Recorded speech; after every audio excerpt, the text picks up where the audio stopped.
Hello, everyone, and welcome back to another episode of Inside LSU Baseball. I'm your host, Jason Armstrong, and bringing you the recap of the Texas A&M LSU series that just took place this weekend in College Station, Texas. LSU dropped the series 2 games out of 3. Didn't feel great, especially the way that it happened. It was one of those that looked like LSU really was going to pull this thing out. So what we're going to do, we're going to just briefly summarize each of the games, and then we're going to look at some things that happened that I think were good, some of the things that we can build on, maybe some of the concerns, some of the struggles that we keep seeing in and out, week in, week out. And then finally, where does LSU stand right now as you're kind of racing towards the last couple of weekends of the year, and then trying to position yourself for the postseason? So, yeah, the way that this series went was a little bit strange. You know, you had the rain out. Anytime you got a doubleheader, you never know how that's going to go just because it's not the norm. And so game one was a great pitcher's duel between Cade Anderson and Ryan Prager. It really lived up to the hype. A&M was gifted a run in the second inning. They hit a pop-up to the outfield that was going to be the third out of the inning, and looked like Stanfield went back on the ball like he was heading towards the gap, and it was a shallow fly ball. I know there was some wind going on, but for whatever reason, he misjudged the ball. Ball drops, and they score a run. So that was a can of corn. And but A&M's off to a lead. Jared Jones hit his 16th home run of the year. I believe it was in the 6th inning to tie the game at 1-1. But A&M scored 2 runs in the 7th to go up 3-1. And that was all the scoring needed. They win the game 3-1. Game 2, there was like an hour between after the first game ended, and then they started game 2 of the doubleheader. And you needed everything Anthony Einstein had within himself, because boy, did he throw a game. It was a complete game, 3-hit shutout. I'm not a shutout. I'm sorry. A 3-hit outing. He gave up 1 run, struck out 14, and the Tigers held on to a 2-1 win to even the series. All of the scoring came in the 6th inning of game 2. It was a scoreless game. Jared Jones led off with a double. Then Ethan Fry hit a double to put LSU up 1-0. Josh Pearson then laid down a bunt that they didn't have covered correctly. So everybody was safe. Another run came in. So LSU's up 2-0 right there.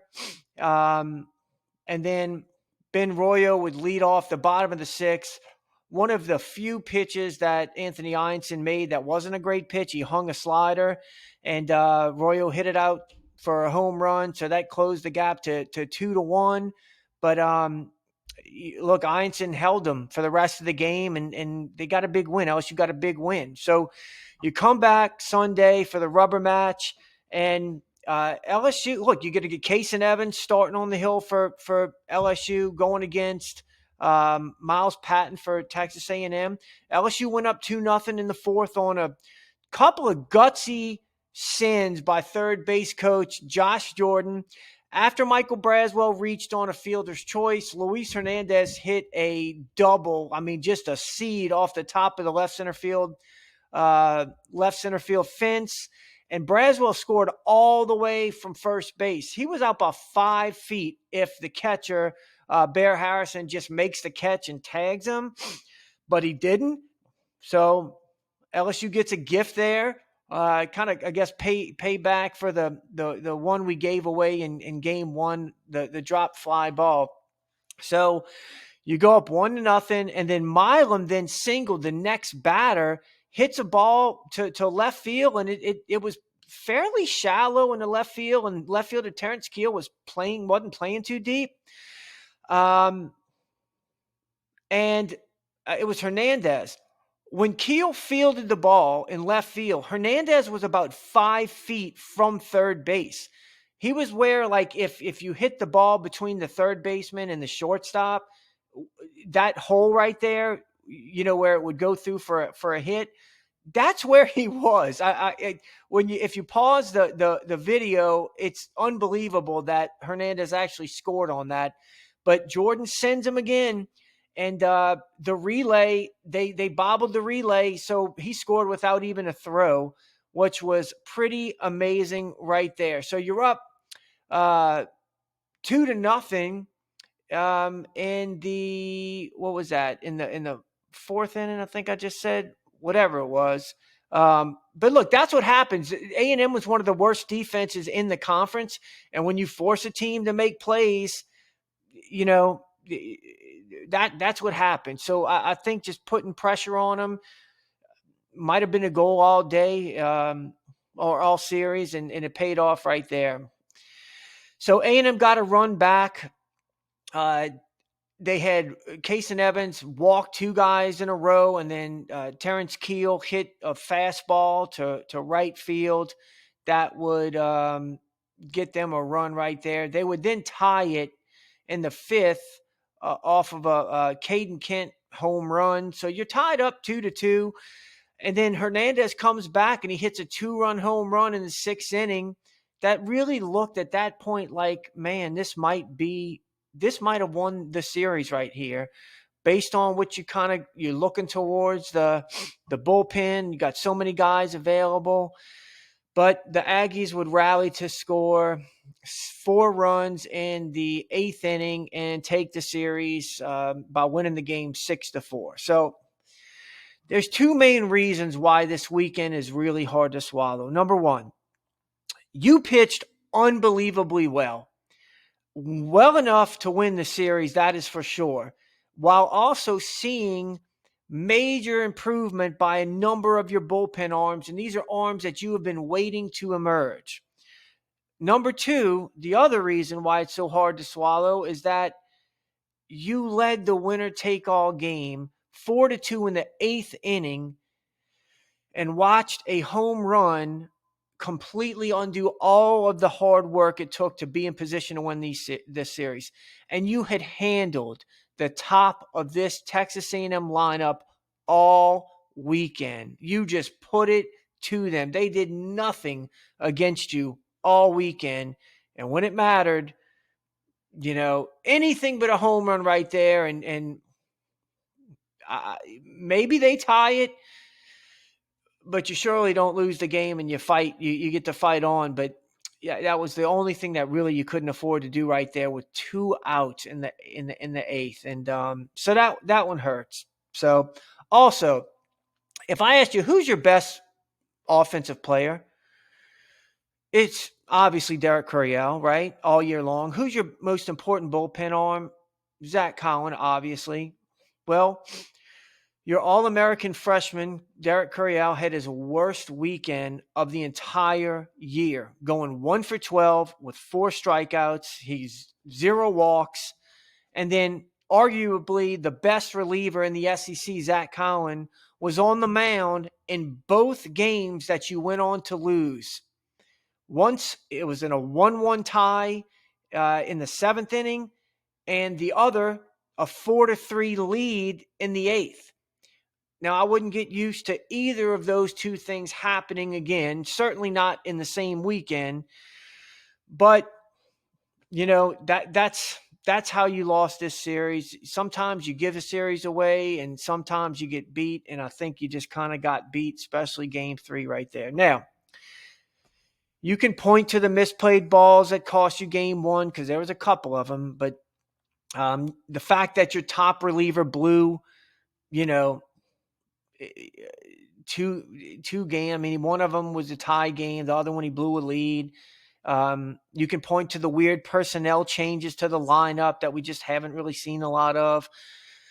But more than anything, we need to address the offensive performance, because that's really what it came down to. And like I always do when analyzing this team, I'm going to point out the good and the bad. And trust me, it wasn't all bad. I know a lot of people would like to just focus on all the negative things and how the offense stinks and this and that.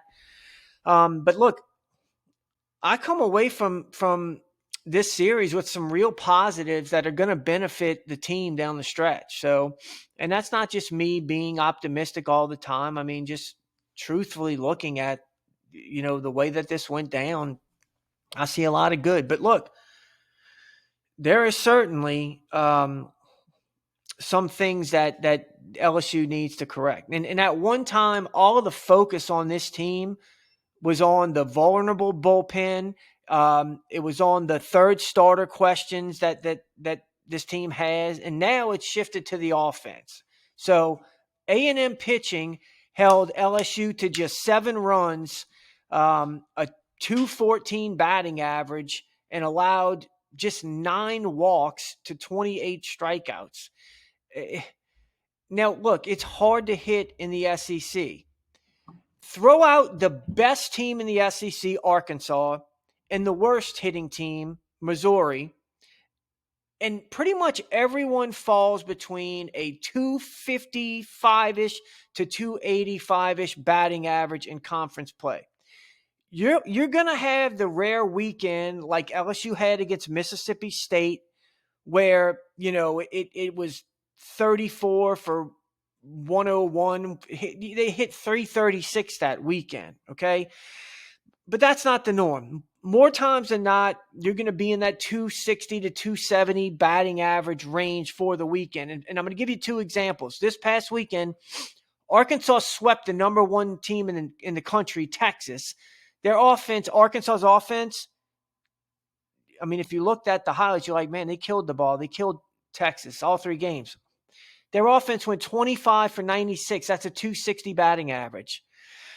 And they swept them. Auburn beat Tennessee 2 games out of 3. They went 26 for 100. That's 260 batting average.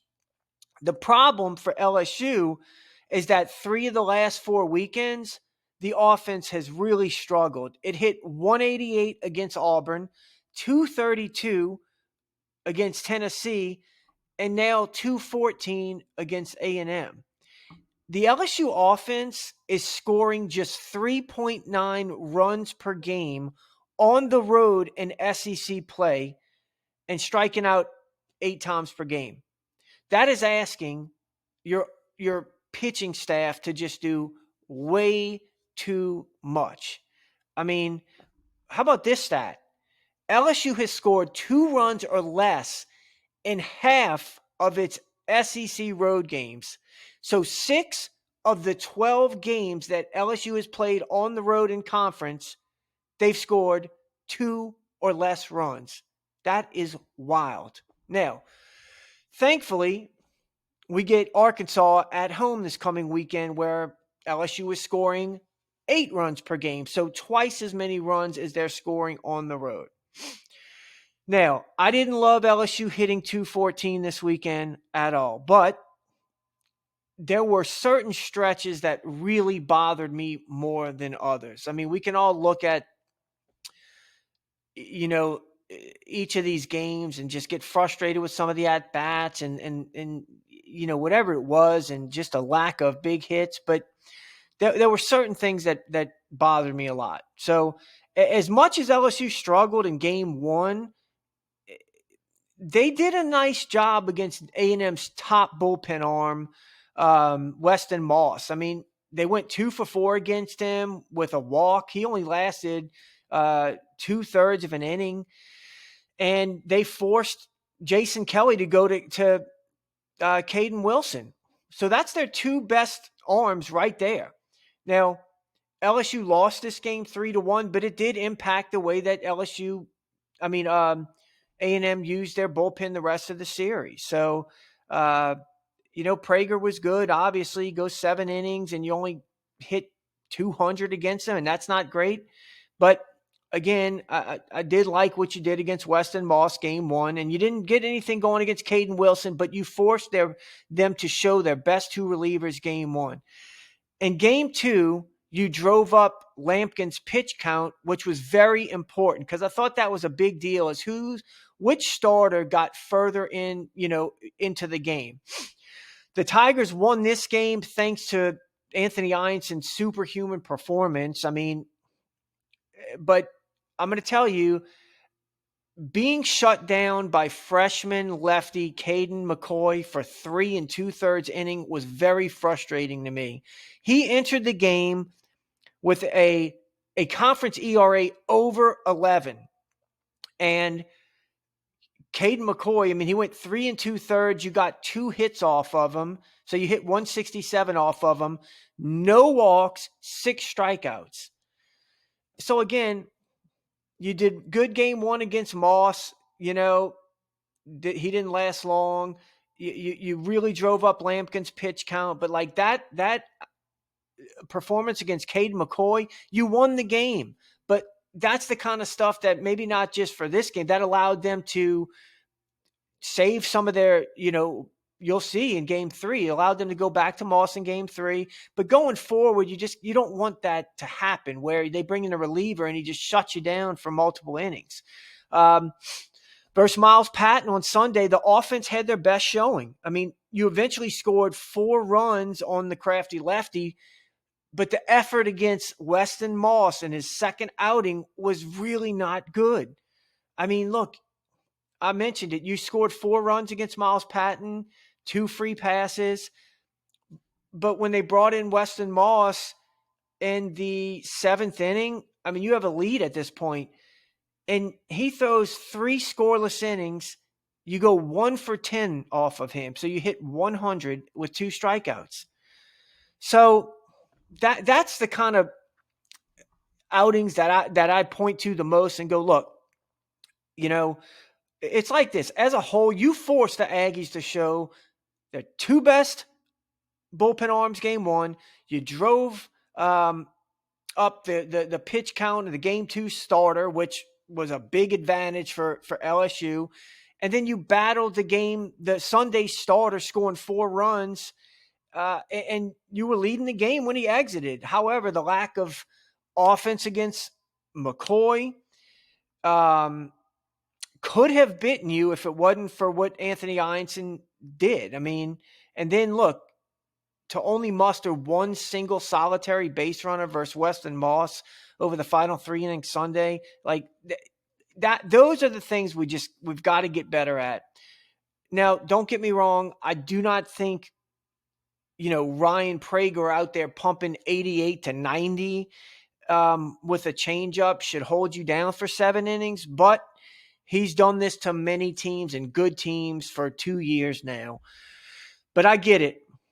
When you look back and go, well, hey, Sam Dutton did that to us, and Marcus Phillips did that to, and all these guys do that. It gets frustrating, But it's just one of those things where this is still a good offense, and you got to stay with it. Now, looking at LSU's lineup, on a personal level, I wasn't a big fan of all the shuffling.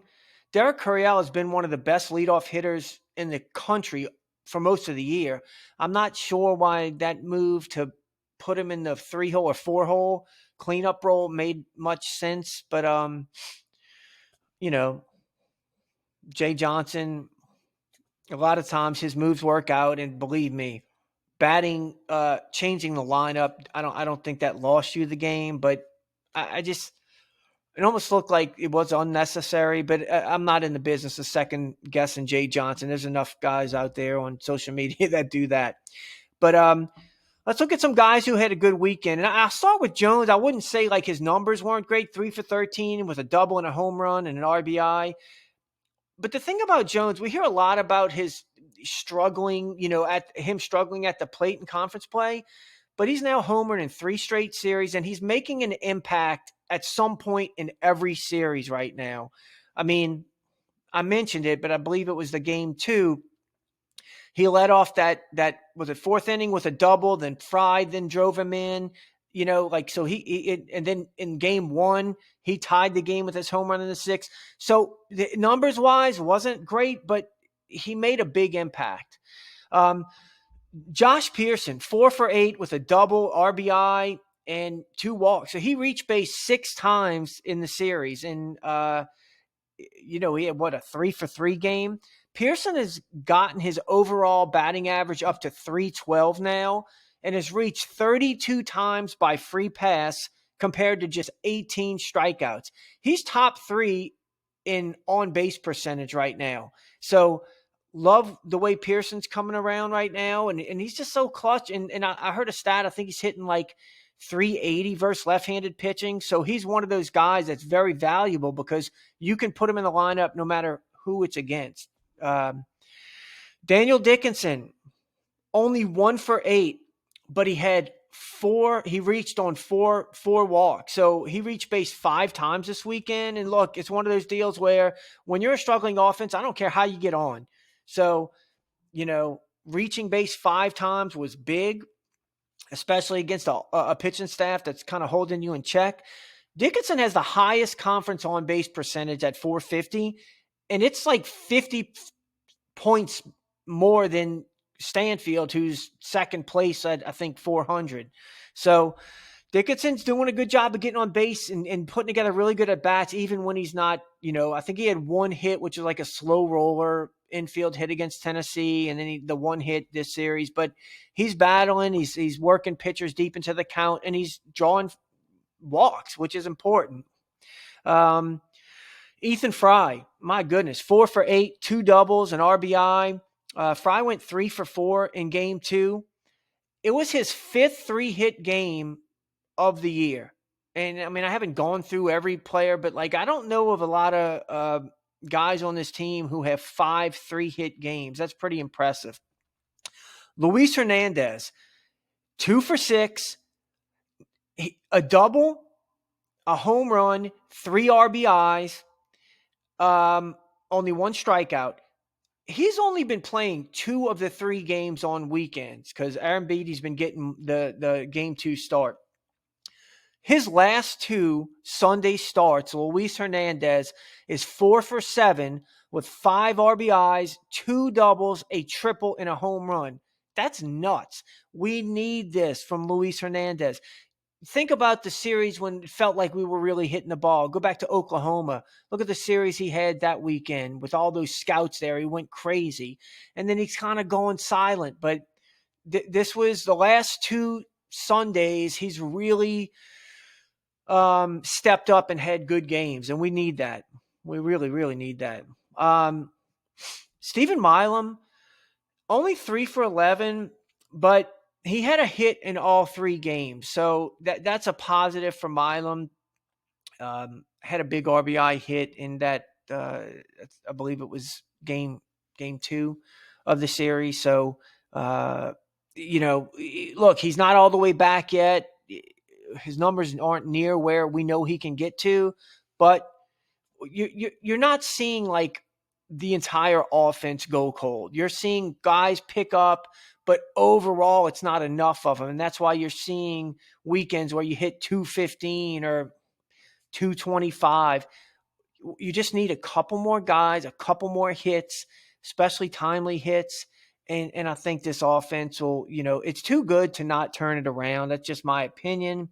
And sometimes when you watch a struggling offense, you see over aggression, chasing balls out of the zone and not being patient just because it's a strike. You don't have to swing at it. Other times it's taking too many strikes, almost like hitters are guessing instead of looking fastball and adjusting to off speed. It's like you're guessing, and then you'll see boom, boom, taking 2 strikes right away that were right down the middle, And the thing is, I kind of see both things happening at times with this offense.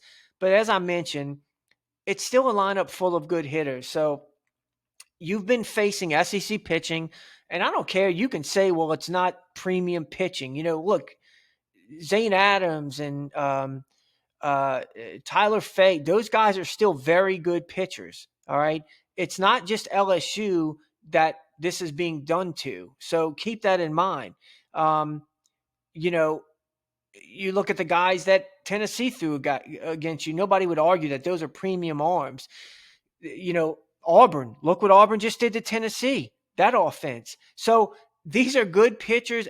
A&M's pitching staff has been good all year, and these are all 3, I talked about in the preview, 3 veteran lefties. And anytime, you've got a lefty that can throw an off-speed pitch at any time in the count, that's going to give hitters trouble. It just really is. So, one thing I would like to see us getting back to is putting pressure on opposing pitching staffs and defenses.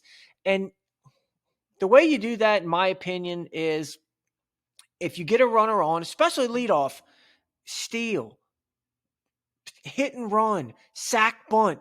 We used to do that all the time. And it's like back then the offense was hitting the heck out of the ball, but still we would bunt, we would sack bunt, we would safety squeeze.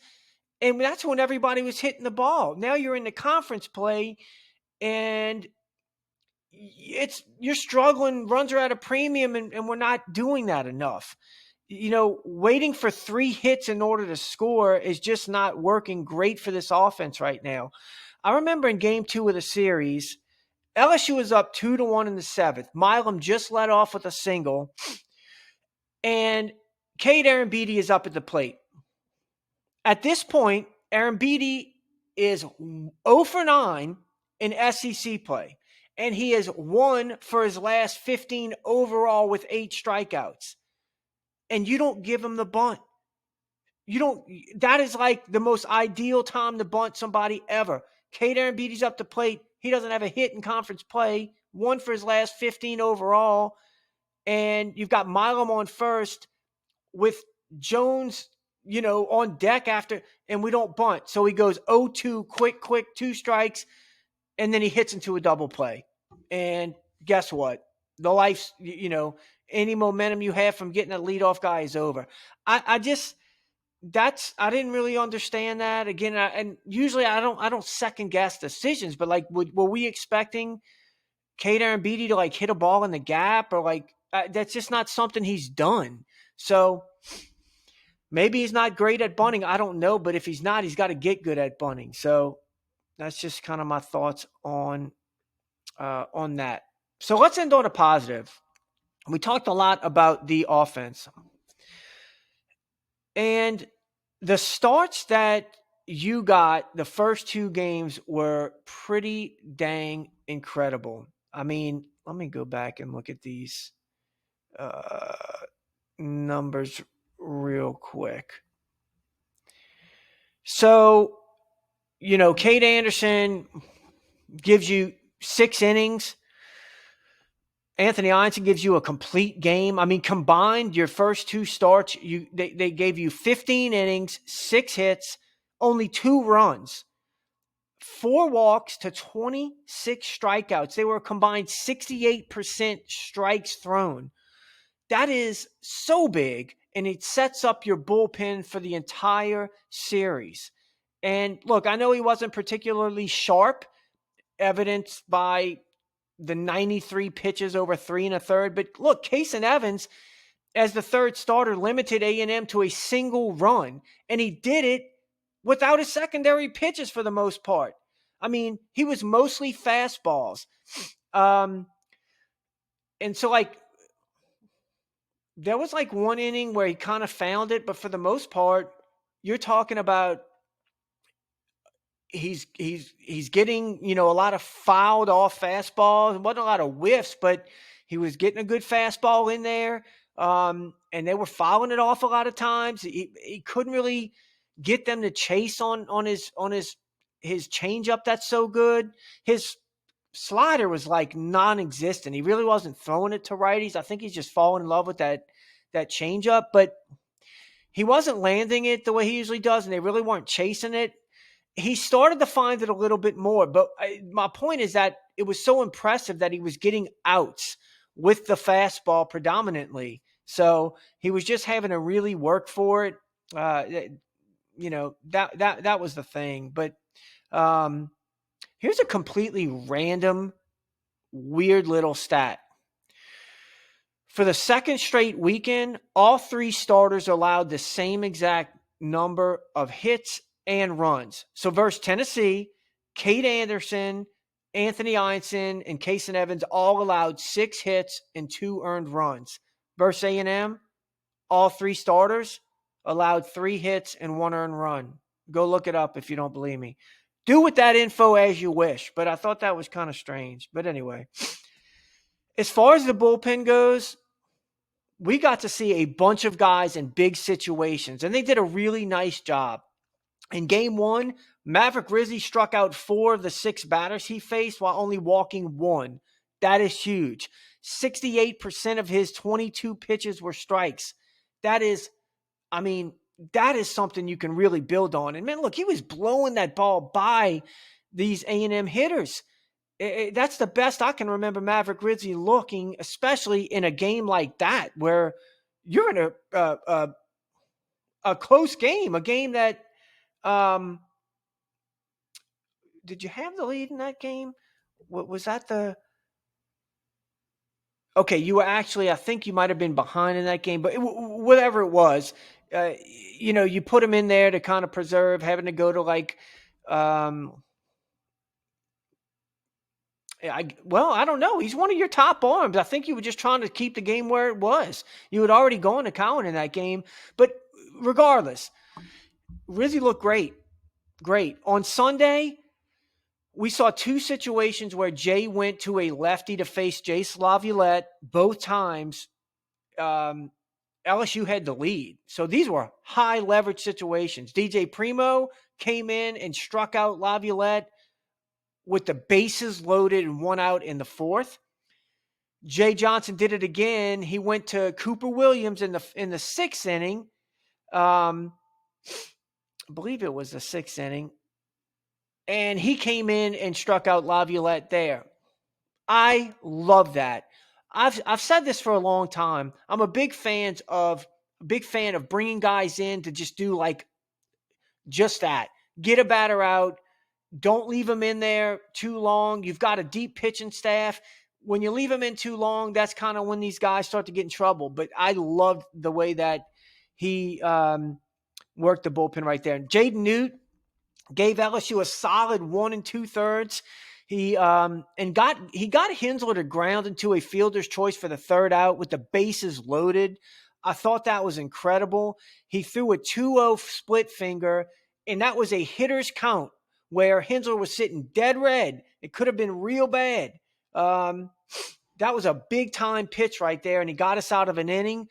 He later allowed a home run to Caden Kent, but I thought Newt was very good, and the big thing was that he threw strikes, but he was able to use that split finger to really keep them off balance, and that's big for Newt. Maybe the most important performance was Chase Shore's 2 innings. He enters in the 6th inning with LSU up 6-2, 2 runners on base, and he has Hensler up, the 2-hole.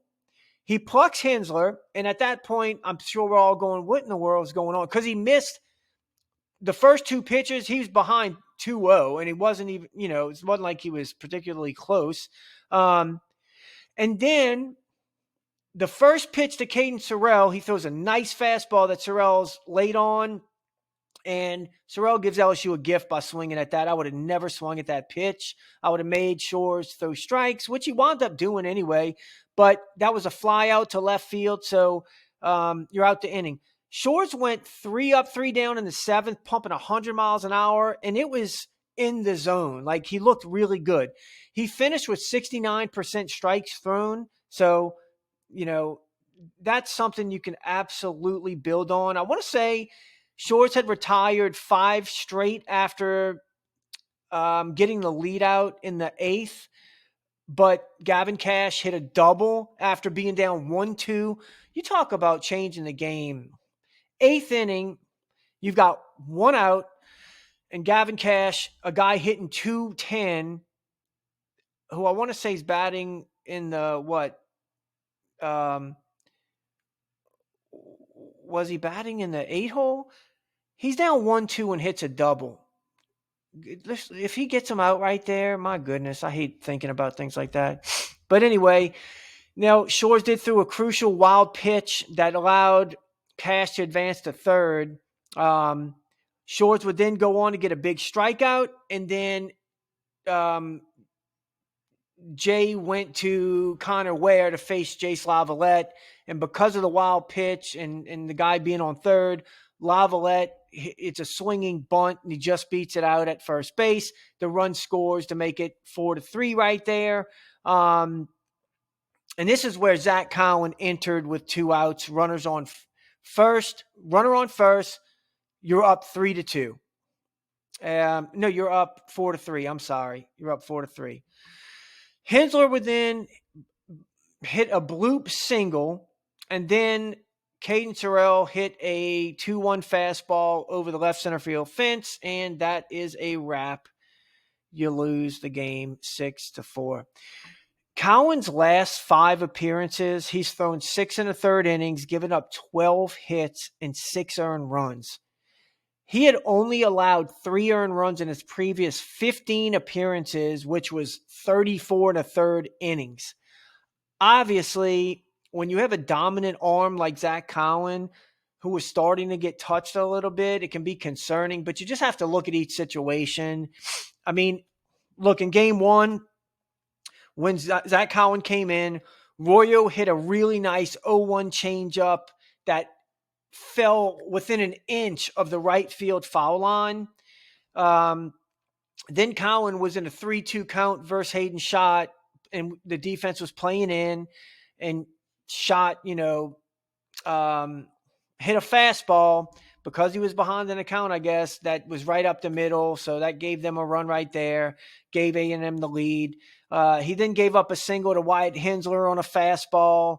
That run would then score on a fly ball off of Cooper Williams, but that's 2 runs charged to Cowan, and he only retired 1 out.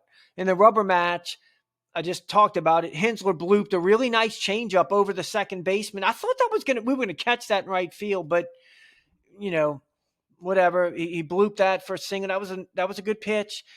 And then Sorrell had a good hitter's count. He sat fastball in a 2-1 count, which I'm just kind of the belief, if you're going to get beat late in the game, go out on your best pitch. And he hit a 91 mile an hour fastball over the fence. And so that stings a little bit. When Cowan is rolling, you barely see 2-ball counts. Like, you just don't. He works fast, and it's strike after strike. He seemed to be missing with his changeup a good bit, and A&M wasn't chasing it. His best changeup is that one that comes out his hand, and it doesn't even like run down in a way. It just kind of like looks like a fastball and just dies at the end. He was kind of missing down in a way. It had a little bit more run on it at times. And so he was having a pitch from behind. And so look, best thing for Zach Cowan is to get back out there as fast as possible. He's going to be fine. That's my true belief right there. So now, how does the loss affect a top 8 seed for LSU? You are 15-9 with 6 games left, 6 conference games left, 7 overall. I've been telling you for a month, I think 19 wins get you to a top 8 seed. And you've got 4 home games remaining. That's including the Grambling game in the midweek, and 3 road games. You win 2 home games. So put it like this. You got to win the game against Grambling. You win 1 game against Arkansas, and you sweep at South Carolina, who's a terrible team, you're going to be a top 8 seed. Or you get 2 games at home against Arkansas and then just win 2 games at South Carolina. I happen to think an easier route is getting 1 against Arkansas and sweeping South Carolina, but however you do it, those 19, you do that, you're in with a top 8 seed. Mark it down. That's happening. So you also have to look at what all of the other teams are doing right now. Like you look at, it's not like you've got 6 teams that are slam dunk top 8 seeds that are killing it. I mean, Georgia's got the number 1 RPI, and like a couple of weeks ago, like Georgia was getting swept in the 12-9. Now Missouri will get you healthy quick. Vanderbilt, if they're not at home, they're not playing well at all. Auburn. I mean, so it's like all these teams. Arkansas had lost 3 straight SEC series. You know, they're number 5 in the RPI after the win at Texas. You know, Clemson lost 2 of their last 3 series, and one of them lost their last 2 series, and one of them was getting swept. So they're comfortably a top 8 seed. So, like, my point is that, yes, you got to get to 19 wins, in my opinion. I don't think you need 20. But also, look at what the other teams are doing. This is just a weird year where outside of Texas, nobody's just really dominating and solidifying their spot to host throughout. So that's going to do it for the recap of the Texas A&M LSU series. A tough series to lose, but guess what? Everything is ahead of you. You've got Arkansas, and then you go to South Carolina. And as always, we will be back after the midweek. If they play, weather looks terrible, but we'll be back to preview the Arkansas series, which I think is the best team that LSU is going to play this year. And so we'll get you ready for that one. And as always, thanks so much for tuning in and listening. We will talk to you soon.